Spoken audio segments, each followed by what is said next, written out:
Good morning, everyone. In a situation like this, there really isn't much a person could say that could help make things better. Losing a loved one to senseless and unnecessary violence isn't something that anyone should have to go through. And yet, it has happened. And here I am being the reason why multiple families have had to experience it. I can't say that I'm proud of that. Throughout this trial, many horrific things were displayed. And as we sat here for weeks having to endure some of the most disturbing audio recordings and video footage, I sat there in silence, listening, watching, and being reminded of the worst moments of my life. Having to hear myself say some of the most vile, shocking, and hateful things to the woman I love was not easy. In fact, I couldn't help but at times close my eyes and cover my ears, because that's not who I am. My behavior was disgusting and completely unacceptable. So when the time came for me to take the stand, I tried as best as I could to help make some sense of all this. To explain that everything you all saw in the last few months leading up to this incident was a horrific result of the tragic downfall to a once beautiful relationship. But even so, in those 3 days that I took the stand, I was able to share and say a lot of things, except the one thing I wanted to say the most. I am so incredibly sorry to each and every one of you who have been affected by this. I cannot imagine the pain that I've caused your families. I saw the look on all your faces and the tears in your eyes, and I hate that I'm the reason for it. On that day of October 21st, 2021, I was in the worst physical and mental state of my life. I was sick, suffering from an untreated severe mental illness that was combined with a crippling drug addiction, which put me in a state of a drug-induced psychosis. My response in that moment was an unintended, impulsive reaction against my better judgment to the discovery of Ray's romantic involvement with my wife. And for that, I'm sorry. I'm sorry that in that moment I was not mentally strong enough to control myself. I'm sorry that my horrendous action that day resulted in the undeserved deaths of Rayburn Barone and Anna Marie Abulaban, my partner, my best friend, the mother of my daughter, and the love of my life. I am ashamed of what took place.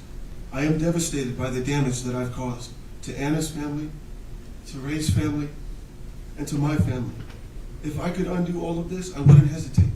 If I could go back to that day, I would have left for LA first thing in the morning as I had originally planned.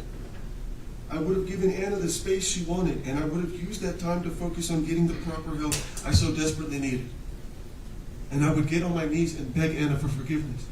Forgiveness for becoming distracted, for letting my anxiety and my insecurities affect my thoughts and my behavior towards Anna and towards her friend. Forgiveness for using cocaine as a remedy and becoming addicted because of it. For neglecting my responsibilities to you, Anna, as your husband, and my responsibilities as a father. And for allowing the drugs to turn me into a pathetic empty shell of the man that she fell in love with. Because of those factors, I lost myself. And because of those factors, I lost Anna. I am so deeply sorry to each and every one of you who have suffered for the last 3 years. To the Cardenas Barone family, to Ray's mother and father, I am so sorry for what I've done to your son. To Jordana and his siblings, I am so sorry for what I've done to your brother. I really wish I could have gotten to know Ray the way that you all do, the way his friends did. And now, after seeing just how consistently you all showed up to this trial in support of him, I have no doubt in my mind that Ray was a good person. The world has truly suffered a great loss, and for that, I'm terribly sorry. I wish this never happened. To Anna Marie's family, whom I still love and consider to be my family, there's so much I want to say. To Anna's mother, Amalia, and to Ron, you trusted me to protect your daughter, and I failed you. I wish there was something more I could offer besides an apology. I wish there was a way for me to fix this. I'm so truly sorry for what I've done to Anna, her parents, her siblings, aunts, and her uncles. I feel terrible. Anna was the most beautiful woman I've ever met, and I wanted to spend the rest of my life with her. To love and cherish her, never to hurt her, to build her up, not to break her down. But I failed. I am thankful, however, that Anna and I were able to have a child, a granddaughter for both of our families to rejoice with. It is my belief that the love and spirit that Anna radiated will continue on through her. To Amira, my beloved daughter. Amira, when you're old enough to see this, please don't blame yourself. None of this was your fault. Your mom loved you so much, and I love you so much. You are the strongest girl I have ever known, and I am so proud to be your father. I'm sorry for what my foolish actions have costed you, from what's been taken from you. I'm sorry that now you not only have to grow up without your mother, but now you have to grow up without your father too. I'm ashamed. But that is why I will strive each and every day to better myself, to seek rehabilitation, and to hopefully one day come back home to you. Because not being a part of your daily life tears me apart. The question then becomes one of whether or not these life without possibility of parole should be consecutive or concurrent. And that's a big deal.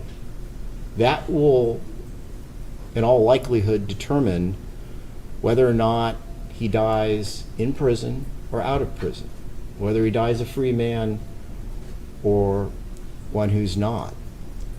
And this is the bottom line on this is I've watched him here during all of this time. He's a very talented actor. He is a very talented actor.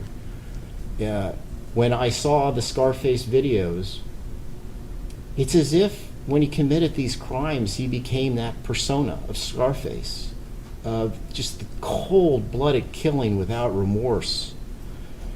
Any tears that he's cried in this courtroom have been for himself. They are not for Ray and Anna. It's just, that's the reality. He fears the consequences, as he should, of his actions.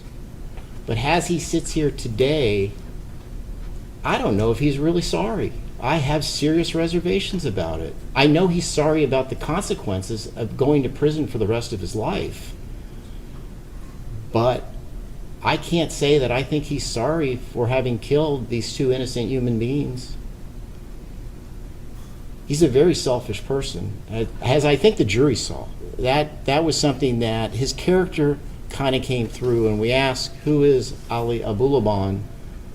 That's who he is. He's somebody that is only thinking about himself, and the idea of killing two innocent people doesn't disturb him. It's chilling. I didn't expect that Anna would ever do that to me. Him, of all people. I mean, she knew how I felt about him. She knew how I felt. I was trying to believe her. I was trying to believe that she wasn't cheating on me, that she would let me fix this, because I was sick. I was struggling from drugs and mental illness, and I fucked up. I fucked up a lot, but I was trying to fix this. And when I saw that it was him, I couldn't take it. I couldn't take the fucking betrayal. And then before I could stop myself, I just fucking snapped. My gun was in my hand, and next thing I'm shooting, and I can't stop. I'm just shooting, and I'm even startled. It's like I'm watching it happen. I'm like I'm in the passenger seat of my own body. I can't stop it, and I hear Anna screaming and crying. And I don't even remember shooting Anna. I just remember running back to the front door, and I grabbed the door handle, and then it hit me. I'm like, did that just happen? And I turn around and I see Anna leaning forward, and there's blood. And I'm like, Anna. I couldn't believe I did that. They fought again all day long, but ultimately the day ended with I love yous. And the next day, September 23rd, Anna took Ali to the airport, and again, I love yous are exchanged, and he takes off for Miami. She warns him, don't do anything stupid in Miami. And while he's in Miami, out of nowhere, Anna blocks him. He can't reach her, he can't find out what's happening. This blocking thing is like another constant theme running through this relationship. Right? These are two extremely immature people that instead of talking about their feelings in a very rational, normal way, they result to blocking each other. And Anna knows the impact that this will have on Ali. It makes him absolutely crazy. And she does it often and with reckless abandon to hurt him and to torture him. Ali returns from Miami on September 27th, and he knows things are not right. Little things are off, and his gut is telling him. Seats are different in the car, there's unusual alcohol in the house, lingerie that appears to have been worn that he's never seen before. And what do we know from Julia? That same weekend, She and Anna went out. They met up with Ray and a friend of his at the club. They all returned to Ali and Anna's apartment. And while Julia denied that anything happened between Anna and Ray, we know that Anna wasn't being honest with Julia about Ray at all. Because Julia and Ray used to be an item. It never stopped in this relationship. It never took a break. There was never a time when Ali got an answer from Anna that made sense about the cheating. Her responses were, no, I never would. I never could. We're married. Marriage matters to me, unlike you. She said almost those exact words to Ali on October 5th and October 18th. And those messages are in the defense exhibits. What does all of this mean? Ali was provoked by Anna's months of confusion, her infidelity, and deceit. And he was provoked by Ray's involvement with Anna on October 21st of 2021. As a result of this provocation, he acted rashly, unthinkingly, and this obscured his reasoning and his better judgment. The provocation that he endured would absolutely cause a person of average disposition to act rashly and without due deliberation, from passion and not judgment. Exactly what CalCrim 570 requires for voluntary manslaughter. Verdict. We, the jury in the above entitled cause, find the defendant, Ali Nasser Abulaban, guilty of the crime of murder in the first degree.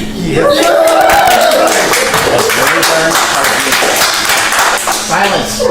It is truly unfortunate that despite the compelling evidence that this was a crime of passion, somehow the jury still landed on this verdict, and they certainly wasted no time in doing so. The fact that I spent more time on the stand than the jury took to deliberate my fate is very concerning. In fact, the jury foreman himself told Fox 5 news reporters that a few of the jurors wanted to pick second degree, but were pressured not to by the rest of the jury. I think that speaks for itself, loud and clear, that reasonable doubt was intentionally overlooked, and that justice was not the motivating factor behind their decision. It was vengeance. And now I am left with no other option but to spend the rest of my life in prison. Death by incarceration. A very slow and drawn-out death sentence. That means that 50 years from now, should I still be alive, I would still not be considered for release. I don't think that's fair at all. Especially after it has been made clear that drugs and alcohol were involved. And add that to along with infidelity and mental illness, and you've got a recipe for disaster. One that anyone could fall into. It's happened to me and I still can't believe it. Being sent to prison without the hope of ever getting out honestly feels like I'm being sent to hell. And that's terrifying. And I don't think that's right either. Personally, I believe everyone should have the ability to parole because everyone has the ability to change. But nonetheless, even still, it is my goal to serve my time with the utmost outstanding conduct and to participate in every rehabilitative program while being a positive role model to other prisoners. And I will do all this to the best of my ability with the goal of one day safely transitioning back into society. And finally, to everyone else, I extend my deepest apology from the bottom of my heart. I'm sorry. I wish you all peace, healing, love, and abundant joy in your future. I will continue to pray that I may earn your forgiveness. Thank you. So the bottom line here is he will die in prison. He will never be a free man. He will take his last breath there.